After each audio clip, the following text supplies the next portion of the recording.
전 세계 어디를 가든지 지금 성탄의 즐거움 속에 흠뻑 빠져 있는 것 같습니다.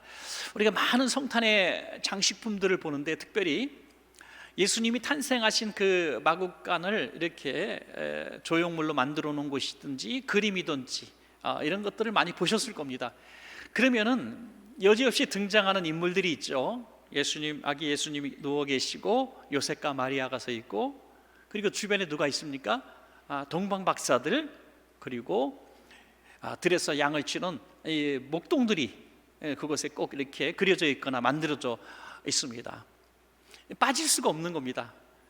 동방 박사와 그리고 목동들, 어떻게 보면 신분에 어마어마한 차이가 있는 사람들이죠. 하나님은 오늘도 성탄의 경배를 어떤 한 계층의 사람들만 통해서 받기를 원하시는 것이 아니라는 것이죠.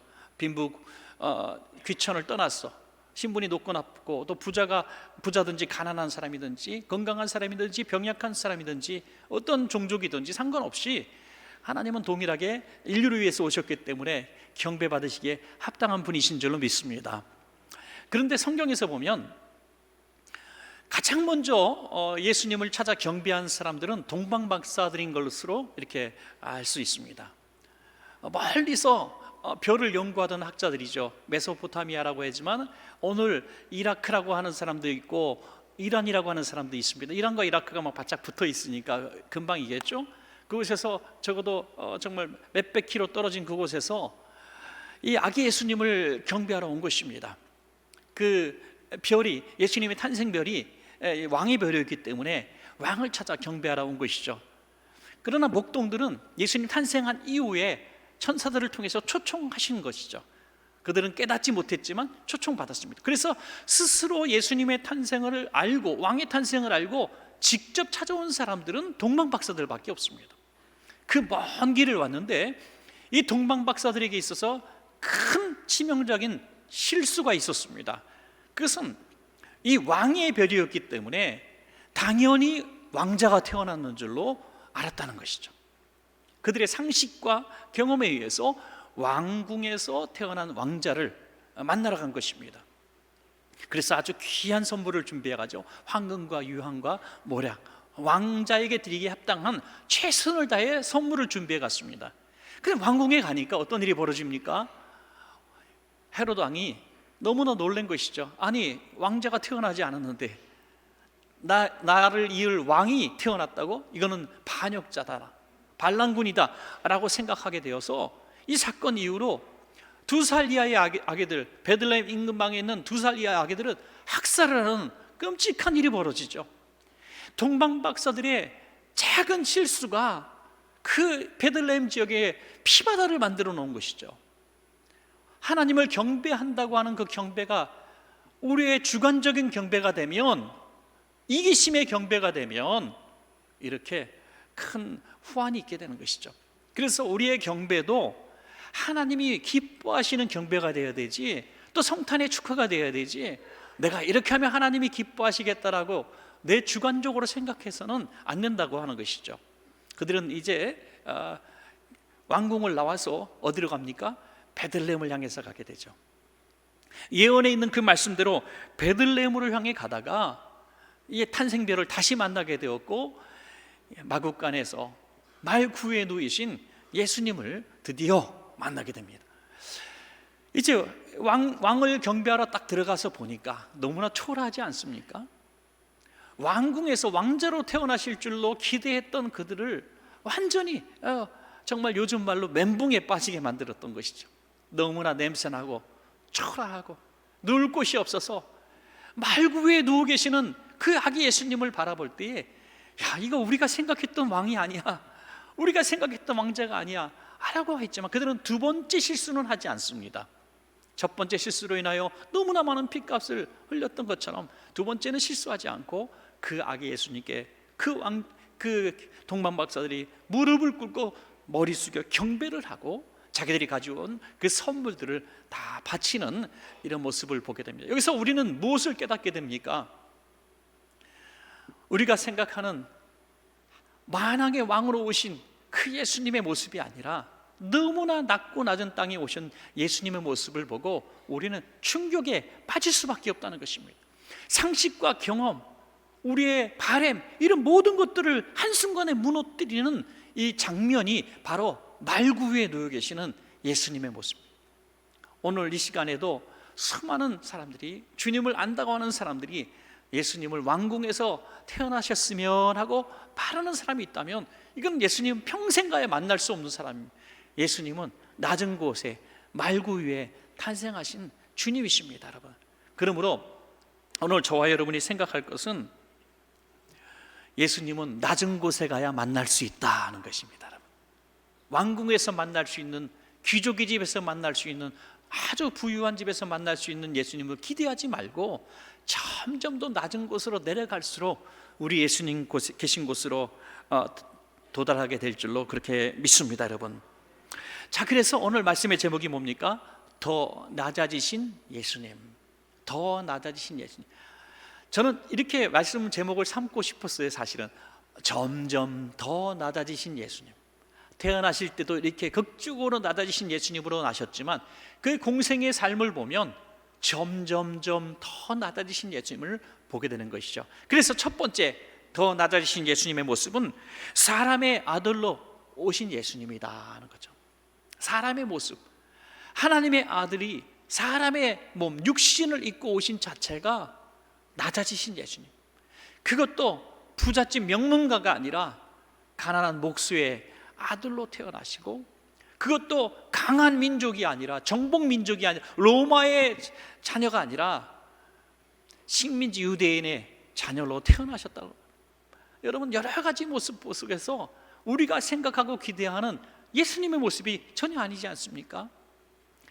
예수님 어린 시절부터 철저하게 가난을 경험하셨을 겁니다. 가난이 뭔지 안다는 거죠. 여러분, 눈물 젖은 빵을 먹어본 사람, 이런 얘기 있습니다. 눈물 젖은 빵을 드셔보신 분이 계십니까?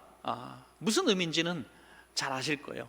근데 요즘 애들한테 너 눈물 젖은 빵이 뭔지 아냐? 그랬더니 그럼 물어보십시오. 도무지 이해하지 못할 겁니다. 왜 빵에 눈물을 흘리면서 왜 빵에 눈물을 적셔 먹냐고. 크림을 발라 먹지 왜 눈물을 적셔 먹냐고 아마 그럴 거예요. 굶었다 그러면 왜 굶냐고, 라면 사서 끓여 드시면 되지 왜 굶냐고, 그렇게 얘들은 생각합니다. 굶는 것이 뭔지 한 번도 경험하지 못한 사람은 굶는 게 뭔지 몰라요. 우리가 정말 구제한다고 하고 뭐 이렇게 봉사를 한다고 하지만 어떤 경우에 굶는 사람들에게 뭔가 양식을 전해준다 뭐 이런 얘기를 하면요, 벌써부터 눈물이 자기도 모르게 흐르는 분들이 계세요. 이런 분들은 틀림없이 배고픔을 경험했던 분이죠. 며칠 동안 굶어봤던 분들. 어떤 정말 가난한 학생은, 유학생은 양식이 없어서 이렇게 정말 빵을 몇 조각씩 잘라내서 하루 먹을 거 이렇게 먹었다는 그런 참 눈물 젖은 이야기를 들은 적도 있는데요. 여러분, 그렇습니다. 이렇게 배고픔이 뭔지 아는 사람, 철저하게 경험한 사람은요, 배고픈 사람의 마음을 알죠. 예수님은 가난한 집에서 태어나셨고 목수의 일을 하셨고 주변에 있는 모든 사람들도 가난한 사람이었습니다. 그래서 예수님의 공생을 보면 예수님은 언제나 가난한 사람들을 향해서 그 마음이 가 있었던 것을 보게 되죠. 예수님 주변에는 언제든지 가난한 사람들. 여러분, 예수님께서 기적을 베푸신 오병이어의 사건이 결정적인 증거 아닙니까? 저들이 집으로 돌아가다가 굶어서 쓰러질까 두려워하시는 거예요. 얼마나 허기져면 길을 가다가 쓰러지는 거예요. 옛날에 어려운 시절에 초등학교 조회를 하다 보면 갑자기 쓰러지는 아이들이 있어서 양호실로 불려가지고 왜 그러냐 그랬더니 며칠째 못 먹었어요. 이런 아이들, 전후시대에 그런 아이들이 있어서 나라에서 급식도 주고 그러지 않았습니까, 여러분? 이렇게 가난한 시대를 경험한 사람이 가난한 사람 마음을 아는 거죠. 예수님은 그래서 가난한 자들의 마음을 아시고 오병이어의 기적을 베푸셨던 것입니다. 식민지 백성으로 사셨습니다. 나라 없는 사람이 뭔지 아시는 분입니다. 나라 없는 백성의 고통, 나라 없는 백성의 슬픔을 아시는, 우리나라가 일제강점기에 많은 그리스도인들이 교회에 모여서 그렇게 기도했다고 합니다. 정말 식민지 백성의 서러움을 아시는 주님, 우리 대한민국을 독립시켜 주십시오. 여러분, 그 마음을 주님께서 아신다고 하는 것이 나라 잃은 백성, 우리 서름을 가졌던 우리 조상들이 얼마나 위로를 받았겠어요. 그래서 저도 참 목사이지만 여러 가지 면에서 너무너무 감사합니다. 저도 처절하게 굶어본 적은 없지만은 그래도 조금 어려웠어요. 그렇죠? 그런 어려웠던 것을 경험했던 그 시절이 있었기 때문에 참 그래도 어려운 사람들 마음을 조금 헤아릴 수 있어서 감사하고요. 건강하지 않아서, 너무 건강하지 않아서 참 감사해요. 어떤 분은 체하는 게 뭐니, 두통이 나면 어때, 이런 거 물어보시는 분들은 정말 신기해요. 일주일에 한두 번씩 처절하게 아파본 경험이 있었기 때문에 누가 아프다 그러면 그냥 위로가 되어지고 공감이 되어집니다. 너무 제가 똑똑하지 않기 때문에 얼마나 감사한지 몰라요. 그래서 참 성적 때문에 비관하는 친구들 보면 참 제가 위로할 수 있는 사람입니다. 충분히. 사랑하는 여러분, 예수님은 이렇게 사람의 냄새나는 모습을 그대로 경험하셨습니다.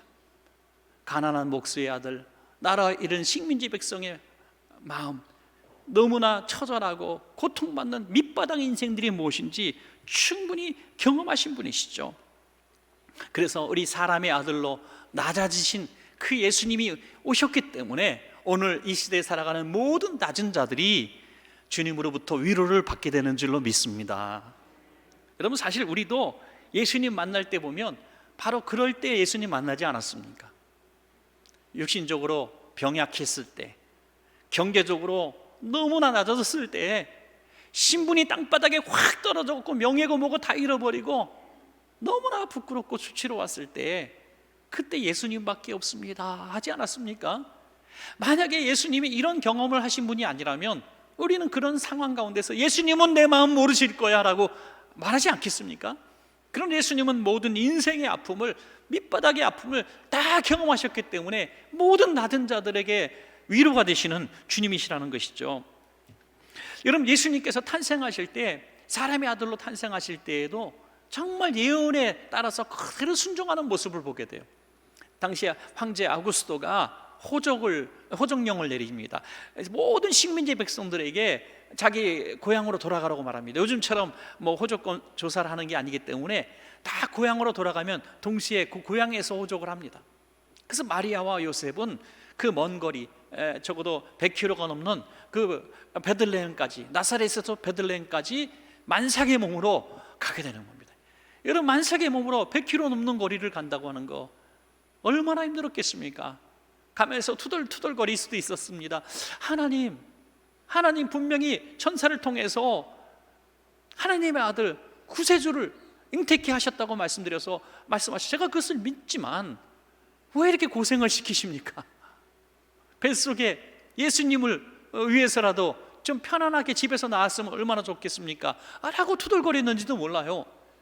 그러나 황제의 명에 의해서 그 먼 곳까지 가게 됩니다. 그것이 바로 예언을 응하게 하시려는 하나님의 계획이었다는 거죠. 미가서 5장 2절 보면 베들레헴 에브라다야, 너는 유다 족속 중에 작을지라도 이스라엘을 다스릴 자가 내게로 나올 것이다 그랬어요. 예수님 탄생 700년 전에 미가서를 통해서 기록된 말씀이죠. 미가를 통해서 기록된 말씀입니다. 만약에 황제의 호정령이 없으면 요셉과 마리아가 베들레헴까지 가서 예수님을 낳겠습니까? 절대로 그럴 리가 없습니다. 그래서 강권적으로 그때 마침 타이밍을 딱 보고 계시다가 만삭의 때가 딱 됐을 때 호정령을 내리게 하셨다는 거죠. 여러분, 세상의 권력자들이 자기 마음대로 막 하는 것 같지만 하나님이 허락하지 않으면 무슨 일도 할 수가 없다는 것입니다. 그 황제의 호정령에 의해서 갔습니다. 한 가지 우리들이 생각할 때 아쉬운 점은, 그래요 주님, 베들레헴까지 간 것까지는 인정하겠습니다. 예언에 응해서 예수님이 탄생하셨을 때 예언대로 예수님이 베들레헴에 나셨구나 라고 예수님의 하나님 아들 되심의 하나의 증거로 삼을 수 있으니 좋습니다. 그런데 베들레헴까지 가는 것까지 좋지만 그래도 방 한 칸 주셨으면 얼마나 좋겠습니까? 저와 여러분이 만약에 요셉과 마리아의 입장이라면, 저라면 이렇게 기도했을 거예요. 하나님, 제가 하나님의 말씀에 순종해서 베들레헴까지 왔는데 그래도 방 한 칸 정도는 주셔야 되는 거 아닙니까? 만삭이고 아기를 낳아야 되는데 방 한 칸 정도 주셔야죠. 믿는 사람이 이렇게 부끄러움 당해서 되겠습니까? 그리고 무릎 꿇고 주여 주여 삼창하면서 방 주시옵소서, 방 주시옵소서, 방 주시옵소서. 여러분, 저 신방을 같이 가다 보면 성도님과 승합차를 타고 갑니다. 이게 승합차를 타고 확 가다 보면 정말 주차하기 어렵잖아요, 시내. 그런데 마침 주차장에서 한 대가 눈앞에서 싹 빠져나가는 거예요. 그럼 우리가 차를 딱 대요. 그럼 성도님들이 박수를 치면서 목사님이 타셔서 그렇다는, 목사님이. 그거는 거짓말입니다. 예. 목사 11명이 타도 뺑글뺑글 돌다가 주차 못할 때가 있어요. 예. 우연의 일치라고 생각하시면 돼요. 여러분, 만약에 믿음의 사람들이 가는 길에 그렇게 막 만사형통한다면 얼마나 좋겠습니까? 하나님의 아들 예수님이 나시는데 방 한 칸도 안 주시는 인색하시는 하나님, 너무한 거 아닙니까? 너무한 거 아닙니까? 그래서 말구유 냄새나는 말구유에 당신의 아들을 눕히셨어요? 왜 그러셨을까요? 그래야만, 그렇게 해야만 들에서 양을 치는 비천한 목자들이 올 수 있었기 때문입니다. 여러분, 목자들을 맞이하기 위해서 여러분 단 한 부류의 사람만 초청하셨습니다. 동방 박사는 스스로 찾아왔지만 단 한 부류의 초청받은 사람들이 당시에 사람 치게도 끼지 못하고 밤에 양 지키다가 짐승에 물려 죽어도 하나도 아쉬울 것 없는 비천하기 짝이 없는 목동들을 초청하셨다. 직접 초청하셨어요. 여러분, 이 예수님의 탄생을 보면 정말 이 상황이 얼마나 가난하고 처절하고 눈물이 가득한지 우리는 짐작할 수도 없습니다. 누가복음 2장 7절에 보면 예수님이 구유에 놓이신 그 이유를 설명하고 있는데요, 첫 아들을 낳아 강보로 싸서 구유에 띄었으니 이는 여관에 있을 곳이 없음이로라. 없음이로라. 방 한 칸이 없게 만드셨다는 거예요. 하나님이 구할 수 없게 만드셨다는 거예요. 자, 그러면 하나님께서 이 목자들을 부르실 때에 그 부르심을 통해서 왜 예수님이 방 한 칸 없이 말구에 나셨는가를 증명해 주는 말씀으로 누가복음 2장 11절을 들 수가 있는 것이죠. 오늘 다윗의 동네에 누구를 위하여? 너희를 위하여, 목자들이 너희들 비천한 백성들을 위하여 구주가 나셨으니 곧 그리스도 주시니라. 예수님의 낮은 곳으로 태어나신 이 목적은 예수님의 생애의 목적을 그대로 보여주는 것입니다. 누구를 위하여? 너희를 위하여. 그래서 모든 예수님의 사역은 사역자에 있지 않고 사역을 통해서 혜택을 입는 사람에게 집중되어 있는 것을 보게 되는 거죠. 난 너희를 위해서 왔으니 난 너희를 위하여 너희 있는 곳에 내가 내려가 줄게. 내가 너희를 위해서 왔으니 너희가 만날 수 있는 곳에 내가 가줄게 하는 것이죠. 여러분, 정말 봉사한다, 섬긴다 이런 말들을 많이 하지만 봉사하고 섬기는 것은 내가 여유가 있어서 이렇게 좀 품위 있게 나눠주는 게 아니라 그 받는 사람들의 작은 마음까지도 헤아려야 된다는 거죠. 헤아려야 돼. 우리가 사랑의 쌀떡을 저 뒤에다 놨을 때 방송국에서 와서 아이고 좀 입구에 나가지고 퍼가기 쉽게 하지 그러셨어요 라고 물었을 때 참 당신 너무 모른다 제가 얘기했어요. 그 쌀떡에서 쌀 퍼가는 게 얼마나 수치스러운 일인 줄 아느냐. 그러니까 저쪽 구석에 가서 조명도 없는 곳에 가서 퍼가라고 해놓은 거다. 그때 고개가 끄덕끄덕 하더라고. 쌀떡에서 쌀을 퍼본 적이 있어야 그걸 알지. 예. 어디 가서 구제를 받아봤어야 그걸 알죠. 그래서 우리 교회는 절대로 구제금을 여기 서서 드린 적이 없어요. 다 제 방에서 익명으로 드립니다. 사랑하는 여러분, 너희를 위하여, 내가 너희를 위해서 말구에 난 거야 라고 말씀하고 있는 거예요. 얼마나 감동입니까? 목자들 입장에서 들을 때 내가 널 위해서, 나는 왕궁에서 태어날 수도 있었고 귀족의 집에서 태어날 수도 있었는데, 로마 장군의 집에서 태어날 수도 있었는데, 너네 때문에 내가 말구에 난 거야 라고 말씀하시는 거죠. 얼마나 은혜가 되는지 모릅니다. 예수님 한평생 그렇게 사셨습니다. 늘 그의 주변엔 문턱이 없었습니다. 죄인과 고아와 이방인과 과부와 억압당하는 자들, 노예들이 주님의 품에 모였습니다. 초대교회가 그것을 본받아서 주인과 노예가 같이 예배를 드리며 그곳에 형제가 되었던 것처럼 말입니다. 오늘 저와 여러분, 우리가 조금만 더 낮아지기를 원한다면 높은 위치에서 그를 바라보지 말고 낮은 자를 위하여 내가 낮아지는 그런 예수님 닮은 삶을 살아야 이 성탄의 계절에 우리도 예수님 계신 곳으로 가게 될 줄로 믿습니다. 또한 두 번째로 예수님 어떻게 낮아지셨는가? 종으로 오신 예수님입니다. 종으로 오셨습니다. 예수님의 생애는 그냥 평범한 섬김의 생애가 아니라 종이 되어서 섬기시는 생애셨습니다. 낮아지고 더 낮아지고 더 낮아지기 위해서 몸부림치신 삶이셨습니다. 머리 둘 곳이 없다고 말씀하셨습니다. 여러분, 예수님은 당대의 최고 유명인사입니다. 수많은 사람들을 고쳐주셨고 또 그 고쳐주심으로 말미암아 어디 가나 대접을 받을 수 있는 분이십니다. 그 조금만 물질을 챙기려고 했으면 아마 많이 챙기고 재테크도 하시고 땅도 사고 집도 사고 하실 수 있었습니다. 그러나 예수님은 섬기는 삶이 무엇인지 철저하게 보여주셨습니다. 동태 맡은 가룟유다가 돈을 착복하는 걸 아시면서도 예수님은 동기에 손을 대지 않으셨습니다. 하나의 중요한 사건이 있었죠. 바로 최후의 만찬 때 제자들의 발을 씻겨주시는 사건을 통해서 예수님이 얼마나 더 낮아질 수 있는가를 우리에게 보여주셨습니다.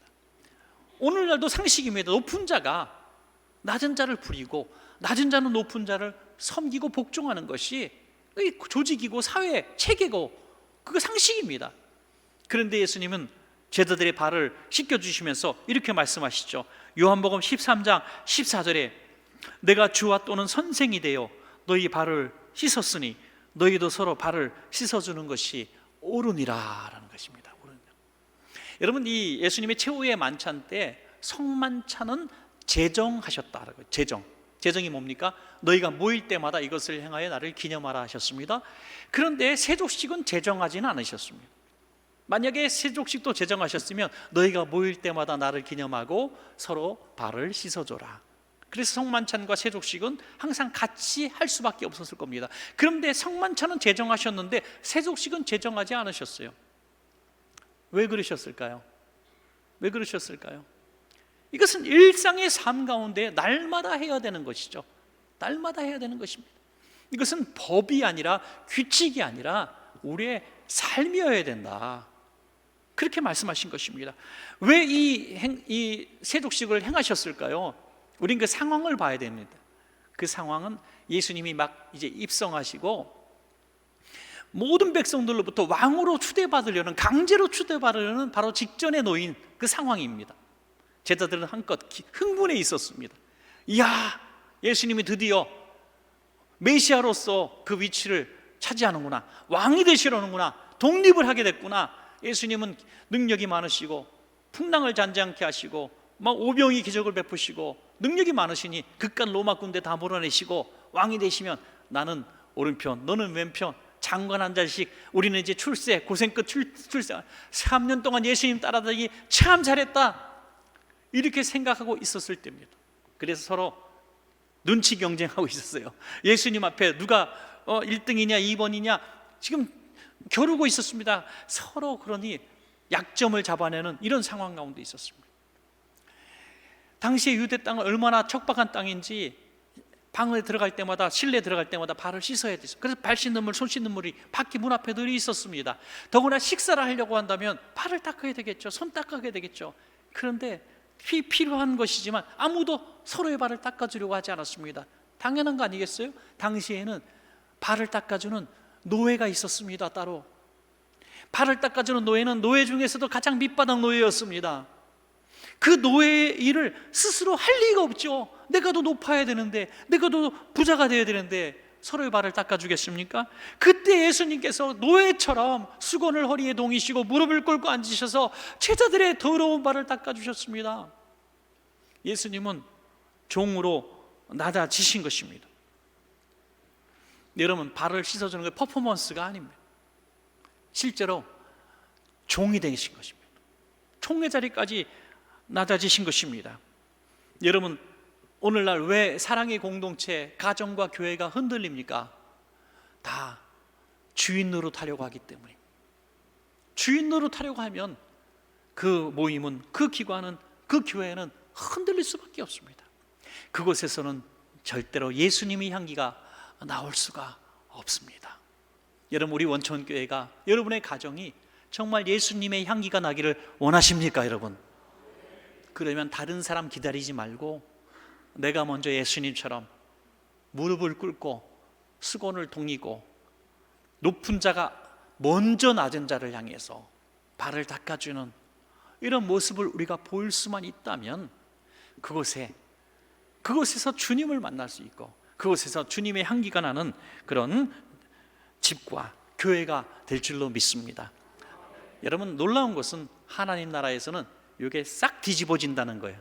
싹 뒤집어져요. 순간적으로 뒤집어져요. 낮은 자가 높은 자가 되고 나중된 자가 먼저 된 자가 되는 것입니다. 여러분 모두 낮은 곳에 계신 예수님 만나셔서 마지막 날에 예수님과 함께 가장 높은 데에 서시는 여러분 되시기를 축원합니다. 자, 마지막 세 번째, 예수님은 얼마나 낮아지셨는가? 낮아지다가 어처럼 이렇게까지 낮아질 수 있을까? 제물까지 되신 예수님, 제물로 오신 예수님이에요. 여러분, 당시에 1년에 한 번씩 속죄일에 양을 잡아서 이제 피 흘리는 피뿌림의 제사를 드립니다. 우리가 죄를 졌는데 우리가 죽을 수는 없잖아요. 우리가 죽을 수는 없으니까 우리 대신 양을 제물 삼아 머리에 안수하고 내 죄를 전가시키노라 하고 그 죄를 뒤집어 씌운 다음에 그걸 죽이고 지성소에 있는 이 피뿌림을 하는 거죠. 지성소에. 여러분, 그렇습니다. 속죄소에 뿌리는 거예요. 나 대신 죽으라는 거예요. 나 대신 죽으라는 말은 하지만은 내가 너 대신 죽겠다는 사람이 어디 있습니까? 예수님께서 바로 그 유월절 어린 양 제물이 되셔서 죽으시기 위해서 이 땅에 오셨다는 거죠. 이 땅에 오셨다는 거예요. 그래서 세례 요한은 예수님을 보면서 첫눈에 알아봤습니다. 저가 누군가 세상 죄를 지고 가는 하나님의 어린 양이로다. 세상 죄를 지고 가는 하나님의 어린 양이로다. 여러분, 날 위해서 누군가 희생했다고 하면 얼마나 고맙습니까? 또 얼마나 미안합니까? 예. 우리가 그림에 기도하는 손, 그 그림을 하나 보고도 얼마나 감동을 받습니까? 손이 그림을 그리지 못할 정도로 다 투박해진 손이 될 정도로 자기는 고생하면서 친구를 성공시킨 그 손, 그걸 보면서 감동하죠. 우리 부모님의 손을 만지면서 얼마나 감동합니까? 어떤 TV 프로 보니까요, 이제 몰래 자녀들이 있는 곳에 이제 얼굴을 가리게 하고 엄마들을 불렀어요. 그리고 이제 중년 부인의 손을 만지고 이 사람의 직업을 맞히라고 하는 거예요. 손을 이렇게 만지면서 딸이나 아들들이 자기 엄마 손인데도 모르는 거예요. 한 명도 못 맞춰요. 언제 그렇게 손을 만지고 비벼본 적이 없으니까. 자식 손은 만져면 금방 아는데 엄마 손은 모른다는 거예요. 한참 만지더니 이분은 고생을 많이 하신 분인 것 같아요. 눈 뜨고 자기 엄마인 줄 알고 너무 우는 거예요. 야, 우리 엄마 손이 이렇게 갈라지고 이렇게 정말 상해 있었구나. 그때서야 깨닫고 눈물을 흘리더라는 거죠. 왜? 나를 위해서 희생했다고 하는 소리만 들으면 눈물 나는 거예요. 예. 가장 그립고 보고 싶은 분이 다 부모님들 아니에요? 왜? 희생 때문에. 그렇죠. 여러분, 예수님께서 날 위해서, 내가 마땅히 죽어야 되는데 날 위해서 죽으시기 위해서 이 땅에 오셨다, 제물되기 위해서 오셨다, 이것이 믿어질 때에 얼마나 예수님의 그 탄생이 고맙기도 하고 또 슬프기도 할까. 어떤 분이 그런 얘기를 해요. 크리스마스는 우리에게는 한없는 기쁨이지만 하나님 아버지께는 한없는 슬픔이다.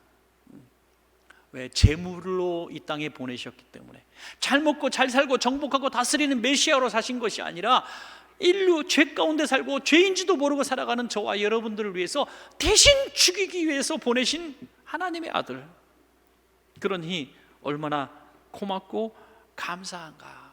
우리가 낮아진다, 겸손한다 이런 얘기 많이 하지만요, 정말 이거는 함부로 할 얘기가 아니더라고요. 우리가 낮아진다고 하는 건, 예수님 닮아서 낮아진다고 하는 수준은 내가 대신 죽는 수준입니다. 죽는 수준. 쉬운 일은 절대로 아닙니다. 그리고 그렇게 할 수 있는 사람도 그다지 많지 않습니다. 그러나 분명한 것은 우리가 그런 예수님 닮아서 내가 정말 그러한 마음으로 살아가기로 결심할 때 비로소 전에 보지 못했던 예수님을 만나게 될 줄로 믿습니다. 이 성탄 계절에 예수님 만나기 위해서 화려한 네온 사인 있는 곳에 화려한 추리 앞에 가서 예수님 만날 수 있겠습니까? 저 유명한 인사들 찾아가고 고관 대작들 만나고 그 사이에서 예수님 만날 수 있겠습니까? 내가 누군가를 위해서 예수님 닮아 하늘에 썩는 미랄이 되고자 결심하는 그 자리에 예수님이 계시는 것이죠. 여러분, 우리 교회도 그런 분들이 참 많아요. 남이 알아주든 알아주지 않든 조용히 기도하시는 분들. 이번에도 어르신들 많이 돌아가셨는데 돌아가신 분들, 참 그런 분들 얘기 들을 때 정말 지금도 감격이에요. 교회를 위해서 마지막 순간까지 기도하셨다 그래요. 그런 분들, 어르신들 참 많이 계세요. 그러니까 우리 어르신들 일찍 가려고, 하나님 나라 가려고 욕심 부리지 마시고, 욕심 너무 부리지 마. 120세까지만 사시기를 바랍니다. 기도하시다가 지겨워요? 아니에요. 참 오래 사시면서 교회와 성도를 위해서 정말 기도해 주시기 바랍니다. 여러분, 이렇게 내 몸을 불살라가며 헌신하며 나를 죽여가면서, 우리 그런 거 있잖아요. 어른들 보면 애들한테, 야 나는 많이 먹었다, 너 많이 먹어라. 이게 사실 좀 죽는 거라고 봐요. 죽는 게 뭐 별겁니까? 나도 하고 싶고 너도 하고 싶은 걸 내가 참는 거예요. 먼저 양보하는 거죠. 작은 것 하나 양보하지 못하고 어떻게 죽겠다고 하겠습니까? 여러분, 사랑하는 여러분, 우리가 이 세상 살면서 참 어려운 일을 많이 겪지만 그 어려운 일 겪는 것이 죽는 것만큼 어렵겠습니까? 우리 이 땅 살아가면서 경제적으로 어렵고 병들고 어렵고 외롭고 힘든 순간이 와도 예수님 날 위해서 죽으셨구나, 하나님의 아들을 날 위해서 죽으셨구나라는 이걸 믿어진다면 얼마나 큰 위로가 되고 내가 자존감이 올라갈까요? 여러분, 우리는 모두가 그렇게 귀한 존재인 것이죠. 바라기는 저와 여러분 모두가 예수님을 흉내라도 내어서 예수님 계신 곳에서 우리 모두 만나기를 축복합니다. 여러분, 말씀을 맺겠습니다. 예수님은 처음 오실 때부터 지극히 낮은 모습으로 오셨습니다. 그의 공생의 일정 내내를 그렇게 사시기로 작정한 것을 그냥 보여주신 것이죠. 사람의 아들, 식민지 백성의 아들, 가난한 목수의 아들로 오셔서 가난한 자들과 나라 없는 서러움을 겪는 사람들을 충분히 경험하셨고요. 그리고 그의 마음속에 늘 가난한 자들, 이방인들을 향해서 있었던 것을 보게 되죠. 그리고 그는 또 이 공생애를 살아가시면서 늘 그 마음속에 베풀고 나눠주고 희생하고 대신 죽는 이런 모습을 우리에게 보여주심으로 말미암아 오늘 예수님이 오늘 우리에게 남겨주신 그 많은 진리와 교훈을 통해서 한국 기독교, 세계 기독교가 이렇게 세워진 것이고 우리가 이 자리에 있게 된 것입니다. 여러분, 성탄절이면요 우리를 즐겁고 행복한 메시지만 전해야 되는데 대단히 죄송합니다. 크리스마스의 메시지는 행복하고 즐거워야 되는데 제가 왜 이런 제목을 골라가지고 이렇게 침통한 설교를 하는지 저 자신이 믿고 싫습니다. 그러나 메리 크리스마스는 왜 메리 크리스마스입니까? 진정한 크리스마스는 예수님이 주인공이시기 때문에, 예수님이 왜 이 땅에 오셨는지 우리가 철저하게 깨닫고 알아야 하기 때문에, 그리고 예수님 닮은 삶을 살아야만 하기 때문에 이 말씀을 전합니다. 우리 모두 예수님 닮아 날마다 주님 만날 때까지 낮은 곳으로 또 낮은 곳으로 또 낮은 곳으로 내려가시는 저와 여러분 되시기를 간절히 축원합니다.